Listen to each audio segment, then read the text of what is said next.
Marquee D.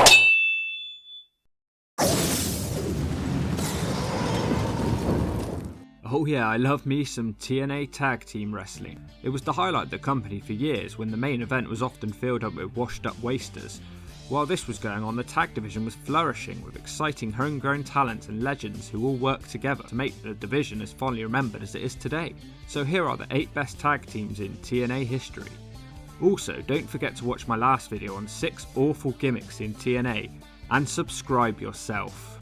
Number 8, Bad Influence.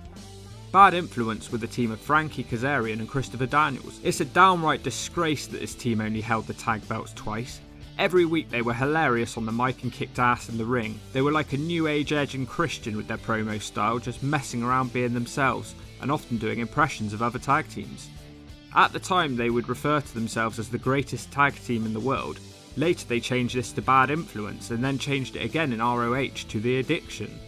They were often seen jobbing to scrubs like the Bromance and Chavo Guerrero, who they had no right in losing to. They were also involved in the legendary AJ Styles Claire Lynch storyline, and were the only part of it that was actually good. In interviews they have said that the management held them down and wanted to push the Bromance instead. They were eventually not offered new contracts and they walked to ROH in 2014, where they've been since. Number 7, LAX. LAX has taken many forms in TNA, but I won't be including when Hernandez did his Mexican-American gimmick with the knockoff Chavo Guerrero, or when he did his thing with the knockoff Anarquia. Both teams sucked, end of. I'm not focusing on the faction here anyway, rather the team of Homicide and Hernandez.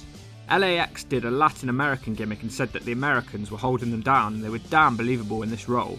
LAX had a great entrance theme song that got you hyped for the match, and Homicide always looked like he was ready to pop off. It was another little man big man team, which I think helps variation in the matches. They won the NWA tag belts twice and the TNA belt once. It's a testament to the gimmick that is still being used today, and I really do believe Santana and Ortiz are doing a great job, but right now they just lack the swagger of the original NAX. Nothing can beat that. Number 6, Decay. Decay were one of the best things to happen in 2016. The team of Crazy Steve and Abyss formed in January, beating the Wolves down backstage. I'm always going to enjoy it when that happens. They were joined by Rosemary, who became their leader. The team was a big man and a little man with a scare factor, and it was unlike anything else in wrestling at the time.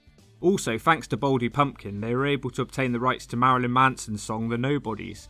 This really stood out as an entrance theme in TNA because most of the themes were generic rubbish. They won the belts from Beer Money in March as Rude departed TNA for WWE. They were gone to hold the belt for 8 months, which is the second longest reign in the company history. Throughout this time they would compete in some crazy boundary pushing matches, as Corgan often used the team to experiment with how he wanted to produce wrestling. They lost the belts to the Hardees as they became broken in the Great War. As Corgan started losing control behind the scenes, the idiots who took charge decided to destroy the Decay, as it was Billy Corgan's idea. They jobbed them out to midgets, mohawks and moose, teaming with Cody Rhodes' wife, who was also a midget.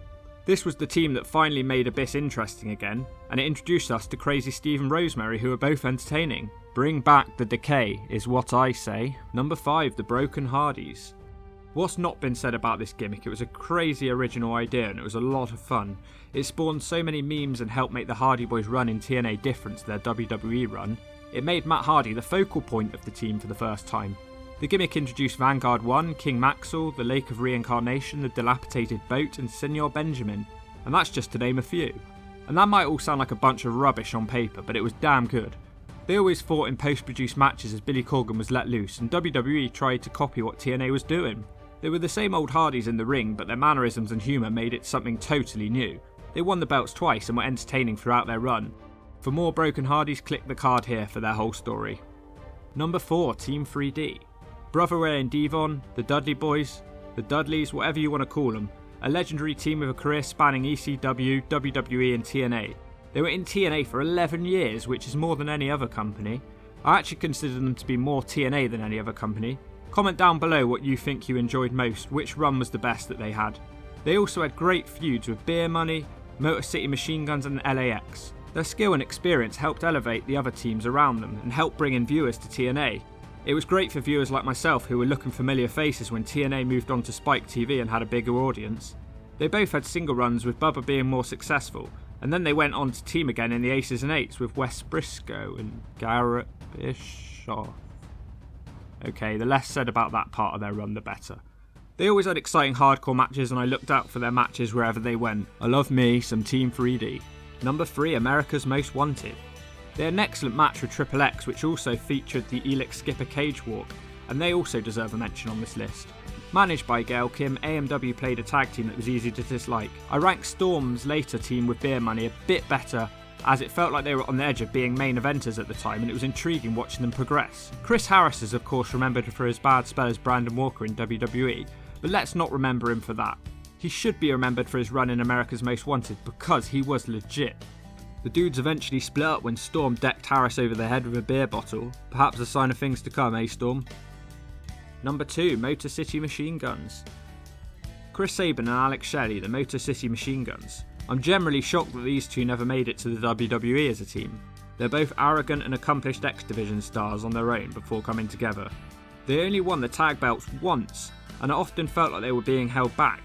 They were massively over and always put on their best match of the night. They had some good matches with the Bucks of Suck, and they were originally briefly managed by Kevin Nash, so what's not to like? They did also have some bad luck with injuries. Sabin was out for 4 months, and on the same day he returned from his injury, Shelley injured himself for the rest of the year. I just wish we could have seen more of these guys because they were really a great tag team. And number 1, the best tag team in TNA history, Beer Money Inc. Just amazing. Robert Roode and James Storm dominated the tag team division, winning the belts in 2008 for the first time. Storm was from the country and Roode was from the city, but they almost seemed like brothers and were a believable team.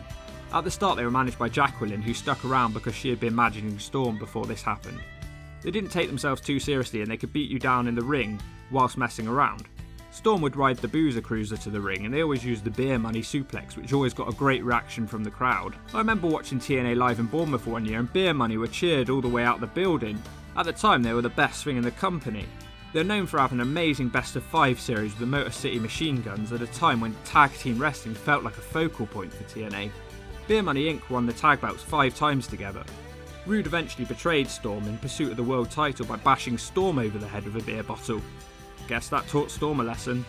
Both would win the title, but Roode was certainly the more successful member of the team. The two would occasionally cross paths in the year and they'd always bust out the Beer Money Suplex, or tease it happening at least. This was always a good laugh. Beer Money would reunite one more time in 2015, but the magic was gone, along with Roode's hair. And after 12 years with the company, Roode would depart TNA in 2016. So that was my 8 best TNA tag teams of all time. Let me know what you think in the comments section down below. I'm the one who tells you. I am the one. I am the main character, and thanks for watching.